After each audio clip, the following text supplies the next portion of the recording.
Are religious testimonies or conversion stories pointless?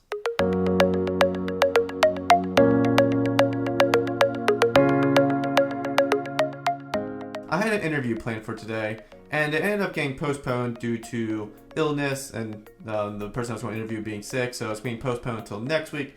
And I realized I didn't have a video planned for this week, or a podcast episode planned out. So I decided to make a podcast episode here on the topic of testimonies. It's going to be kind of like my own thoughts and just kind of me talking out loud a little bit here. And also just kind of propose something that I've been thinking about for the past few weeks. And the question I proposed is, are testimonies pointless to the argument for God's existence? And that may seem like a strange sort of question, especially coming from someone who is a Christian, because testimonies are very valuable often to the Christian faith, and as testimonies are valuable to other faiths as well, or conversion stories. But I asked the question because over the past few months, I have interacted with a lot of people from different backgrounds, different faiths, and I have interacted with people from different backgrounds for a while now, and I've heard a lot of different testimonies. So, to give a few examples, I've heard testimonies from Jehovah's Witnesses who claim that they used to live secular lifestyles and were living recklessly, and then they found Jehovah's Witness faith, and they were turned around morally, they became better people, and in general became happier. Likewise, I've heard Latter-day Saints share a very similar testimony where the faith has helped them develop and become happier, more moral people. And I've also listened to Muslims explain how they used to live a reckless lifestyle, or they grew up in a Muslim household and have discovered it to make them happier, more moral, better people in general. And also I've listened to atheists explain that after deconstructing their faith, they found more happiness, or they're better now than they used to be at the very least. And so in general, a lot of testimonies seem to follow this sort of trend where everyone has some sort of positive testimony, or at least a testimony that explains how they're better now than they used to be because they converted from a different faith, or they grew up in a faith that has helped them develop as a person. So since so many faiths have different testimonies, and all of them tend to be positive for the most part, my question then stands, are testimonies actually effective for the argument for God's existence? And on a purely pragmatic scale, yes, they are. They're very emotionally compelling at the very least. So a lot of people I've talked to, or a lot of people I know, have listened to testimonies from people about how they used to have a problem or something, and then they found this faith, and now that problem's gone away, and they're just better people in general.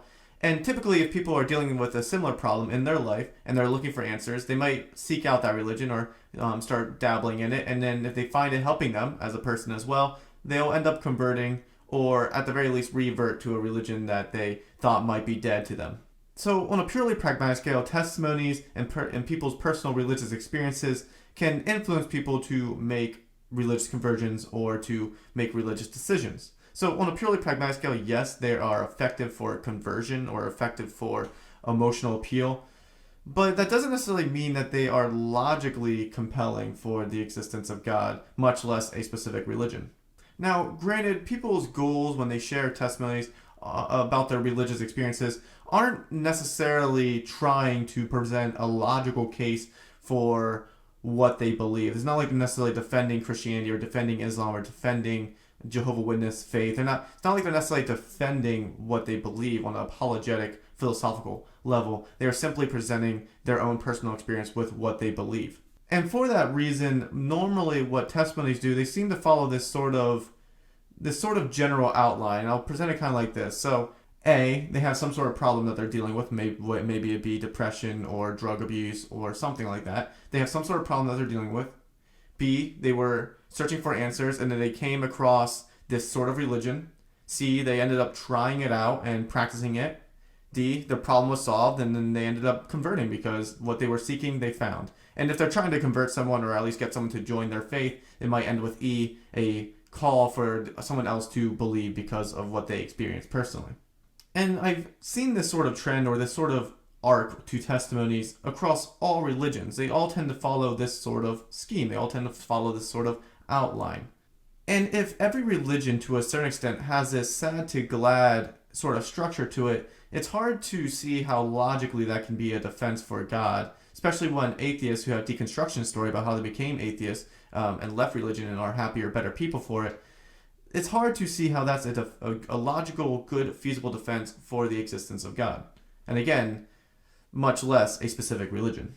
And it doesn't help that most of these testimonies don't really have anything that I would say is supernaturally compelling. There are some that I've heard, and obviously when people hear even the very supernatural things within a testimony, they tend to be skeptical anyway because it's one person sharing a story, so it's one person's word against another person's word. But in general, they don't even necessarily contain any sort of extreme miracles. And the sort of miracles you do typically hear within testimonies tend to be something you can chalk up to coincidence. So for instance, people talk about how they prayed to God to get rid of a tumor, and then the next day they went to the hospital and their tumor was smaller, or they prayed to God that they may be able to get out of a certain situation and some sort of random event has happened that helped them get out of a certain situation.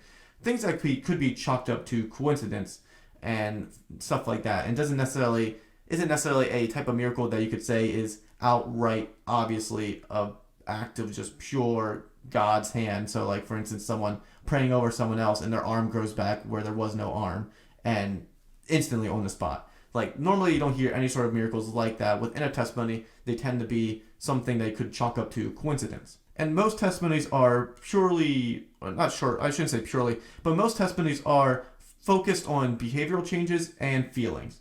So I was depressed and now I'm happy because I followed a religion, or I used to be a drug addict and now I'm sober because of a religion. But if every religion is capable of making people feel happier, become more moral people, how is that a feasible defense for your religion specifically? And how is that a feasible defense for the existence of God? It is hard for me to see the difference in a lot of different testimonies across the board from all different religions and atheists alike who deconstruct their faith. So it's hard for me sometimes to see how testimonies can be effective, and that's why I've been thinking about it for the past few months.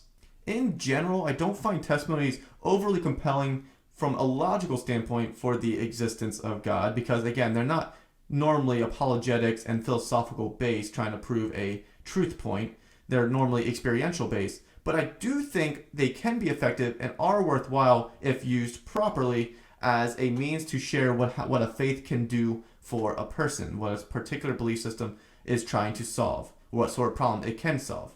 And I do not mean that a religion can make you happier. I mean what the religion is specifically trying to do in a general broad sense and how it accomplishes that specifically, and then talk about how you've seen that affect your life personally. And to give a specific example, I'm going to use Christianity as a case in point because that's the faith I know best since it's the faith I practice. Most testimonies I hear from Christians tend to sound very similar to other testimonies I heard from other faiths where they say, I was having a hard time in life, I was just down and out, and then I went to church and, I felt more lighthearted, I felt happier, and so I started reading the Bible, and then it made me feel like I had purpose in life again. And so I became a Christian, and now I'm happier and living a better life. I tend to see that sort of testimony in general and broad right across the Christian community, and it's very similar to other testimonies I heard from other faiths. And I think testimonies like this within the Christian faith would be better if we would be more specific to distinguish what the Christian faith is actually attempting to do. Specifically to Christianity, what the faith is trying to accomplish, it claims that our main problem is that we're all sinners, fallen away from God, and we cannot reach God without God showing us grace, and he did so specifically by sending his son, Jesus Christ, to die on the cross for us, to forgive us of our sins. And this sacrificial grace is the only way we can be made right with God. And that is the specific claim of most traditional Christian faiths.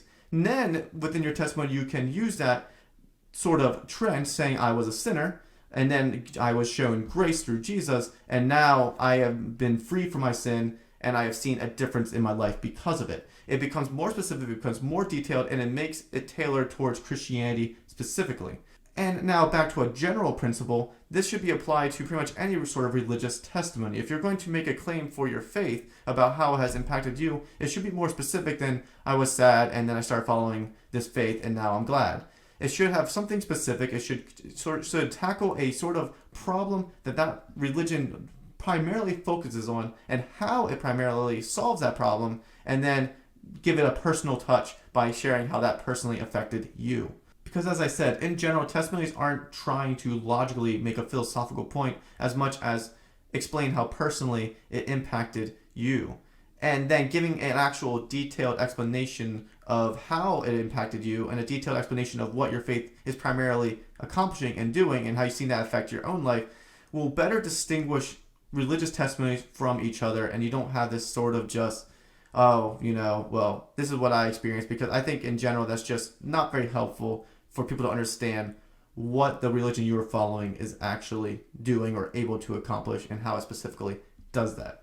Perhaps I'm overthinking this, and this is still something I sort of muse over about testimonies and personal religious experiences, but that has just been sort of my thoughts for the past few weeks now with doing this channel, interacting with more people from different faiths, and just in general hearing people's testimonies and religious experiences. You can let me know down in the comments down below what you think about this topic, what you think about testimonies, and in general, how do you think testimonies are effective? Do you think they are effective for the existence of God? Do you think they should be structured a certain way? Do you see the same problem I sort of see within religious communities and Christianity specifically? You can just sort of let me know in the comments down below what you think, but that's just sort of what I've been seeing, and that's sort of what I think we should see more in testimonies, is just being more specific and more detailed and tailor it more towards our specific religion that you follow. With that being said, I hope you guys enjoyed this sort of impromptu video and podcast. It was a bit last minute, so it is just sort of my thoughts and something I've been thinking about. But I thought it would be interesting to share with you guys and get some of your thoughts out on the comment section. So thank you for joining me, and I hope you guys have a good rest of your weeks. And as always, continue to go out there and light the world, my friends.